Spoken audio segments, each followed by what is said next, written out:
Fears to Fathom is basically a collection of small games that serve as explorations of the horror genre and showcase some short stories in the format of a game. I'm not sure whether these stories are true or, intended to be showcased as true. I'm not sure about that detail, but regardless, I'm going to be taking a look at Episode 1, Home Alone. I'm not sure if this is a review, retrospective, what exactly this video is going to be called, but whatever it is that I figure out, I'm going to make sure to title it appropriately.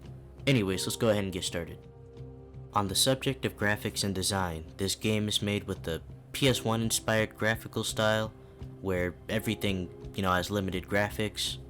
Even though there's no way games like this, with this style and this level of graphical intensity could run on the PS1, I still appreciate what it tries to do, have that older style.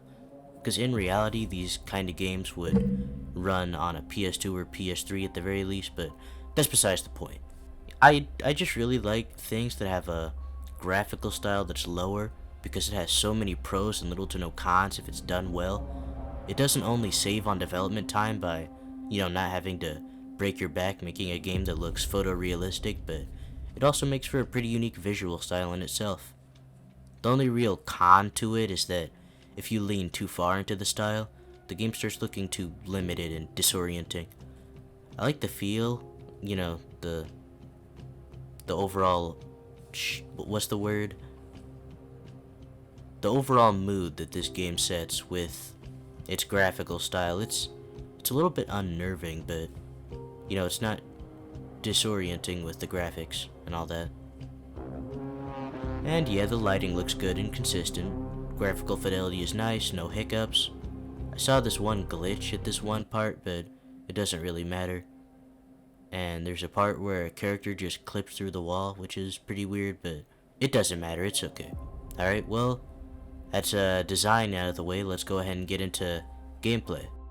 Gameplay wise, there isn't a whole lot to this game. You just kinda walk around and progress the story.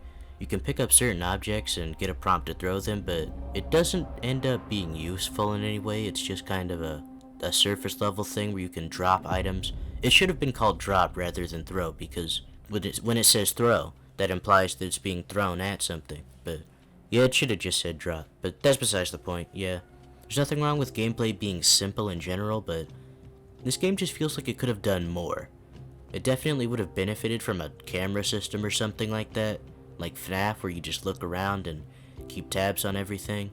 It would have been interesting for setting up spooky events too, but, speaking of spooky events, as you walk around the house, you'll notice some spooky things happening, like seeing someone walk up the stairs, seeing some car pass your house several times. Pretty interesting touches, but a lot of the spooky moments don't make a lot of sense in the story-wise, but, they don't ruin the game by any means. It's just kind of something you can laugh at.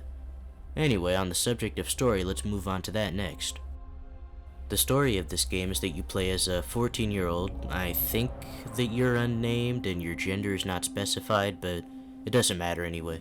So yeah, you play as a 14-year-old and you're home alone.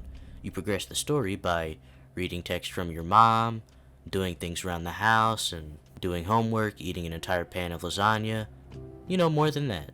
But by the end, you have an intruder at the door and you can choose different things to do that lead to different endings, which is nice. I'm not sure if there are any different endings other than the two I ran into, but I'll leave that up to my imagination for now.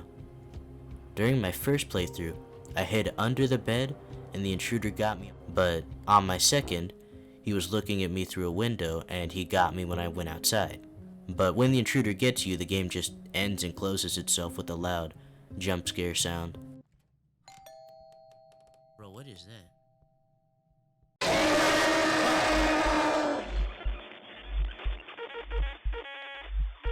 It's pretty underwhelming, but it is what it is. So all there really is to story, so let's conclude. I'd say the game is pretty alright overall. It just doesn't do a whole lot to stand out from other indie horror games, even PS1 styled indie horror games. I like the graphical style and the general feel of the game, but I'm not really a fan of how predictable the story is and the jump scare death. It's just kinda lame. I'd say it's worth more than one playthrough for the different endings, but not much more than that. I can't be too harsh on this game because, well, at least this chapter of the game, because it's free to play. And I'd say for being free to play, it's really good. I think the other ones cost money, and I'm going to cover the next episode, which is called Norwood Hitchhike, in another video in the future. So on and so forth for other indie horror games, yada yada, you know the deal.